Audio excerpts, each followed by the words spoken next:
Bezrat Hashem et Seta Ishmael, toujours un plaisir de se retrouver sur Israël Torah avec vous pour partager ensemble la Torah de Rabbi Nachman de Breslev, ses enseignements, ses conseils de vie pour tenir bon, pour traverser notre vie, ce tumulte de notre vie et se rapprocher d'Hachem le plus possible. Parce que ce sera la vraie volonté, c'est ça le vrai but.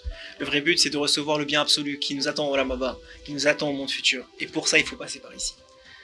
Rabbi Nachman, dans notre récit, est maintenant un bébé. Et on va nous rapporter que Rabbi Nachman de Breslev, dès l'âge de 2 ans, va déjà ne plus pleurer. Plus du tout. Même quand il a faim, même quand il a soif, même quand il avait envie de faire ses besoins, Chosmit Votrem, c'est un enfant qui va plus pleurer. Pourquoi ? Parce qu'il ne veut pas faire de peine à ses parents. Fega, sa mère, s'en rend compte et comprend très bien que maintenant, c'est quelqu'un de très spécial. Et donc elle scrute les mouvements du visage de son fils pour savoir à quel moment il a besoin de boire ou de manger. À tel point que cette âme-là, si spéciale, et Doeg s'inquiète de la douleur de l'autre. D'ailleurs, c'est la définition sur le Rabbi Nachman Tzadik. Le vrai Tzadik, comme Moshe Rabbeinu, c'est celui qui est capable de s'occuper du plus petit comme du plus grand, sans différence, mais surtout de ressentir à l'intérieur de son cœur les douleurs de l'autre, la peine de l'autre, la difficulté de l'autre. Cette grandeur-là, c'est ce qui fait un Tzadik. C'est ce qui a fait que Hachem a choisi Moshe Rabbeinu. C'est ce qui a fait que Rabbi Shimon Bar Yochai est devenu Rabbi Shimon Bar Yochai. C'est ce qui a fait que le Baal Shem Tov est devenu Baal Shem Tov. Et bien sûr que Rabbeinu est devenu Rabbeinu. C'est la base de tout. Après, la simplicité dont on a parlé déjà dans une autre vidéo, le principe même de se mettre à la place de l'autre, de sentir la douleur de l'autre, de comprendre, de vouloir en tout cas comprendre ce que vit l'autre, c'est la base de tout celui qui veut pouvoir aider quelqu'un d'autre. Parce que celui qui fait pas ça, il ne s'enorgueillit que lui-même par rapport à l'autre. Le vrai but, c'est d'aider l'autre, de vouloir l'aider à sortir de son matzav. Donc déjà à l'âge de 2 ans, on voit cette qualité-là chez Rabbi Nachman de Breslev. Plus tard encore, Rabbi Nachman va tout faire discrètement, comme son père, je vous ai dit. Tout dans la discrétion. Il va se réveiller la nuit, alors que tout le monde dort, va mettre des pantoufles, va sortir dehors, et va faire comme son grand-père, le Rabbi Nachman Rodenka, casser la glace, et rentrer dedans pour faire un mikvé dans la nuit. À 6 ans déjà, il aura fini le chasse 2 à 3 fois, selon certains avis. Il aura écrit un livre qu'on a encore jusqu'à aujourd'hui, le Sefer Amidot. Certains disent 6 ans, certains disent 9 ans, mais dans les 2 cas, c'est énorme. C'est extraordinaire.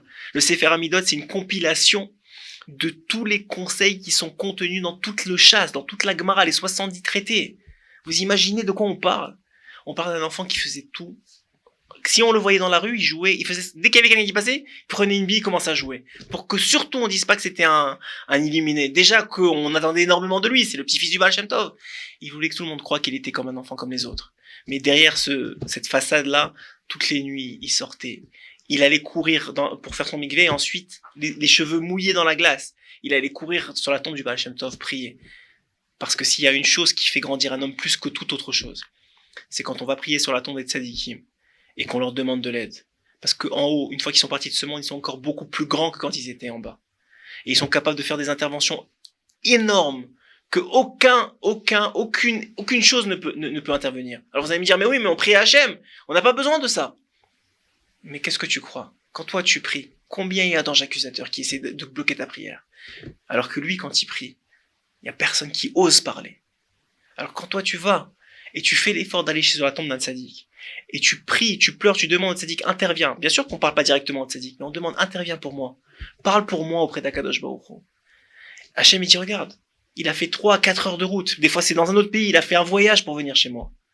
Il croit en moi, c'est-à-dire en la force que toi, Hachem, tu m'as donné.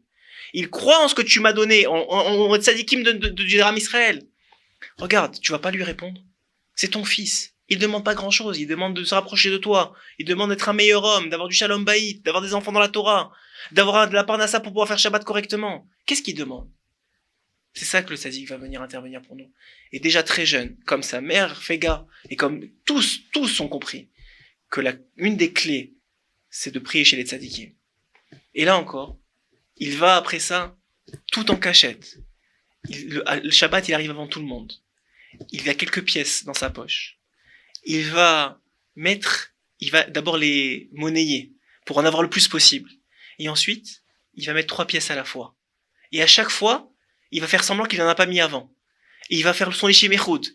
L'Ishimechut, c'est cette prière qu'on dit que cet acte que je fais de cette mitzvah, je la fais pour toi, Hachem. Je la fais parce que je veux te faire plaisir. Et il met ses pièces. Et il refait la même prière, comme s'il avait jamais fait avant. Et il remet ses pièces. Il a fait la même prière et il remet ses pièces. Il a quoi, 5-6 ans?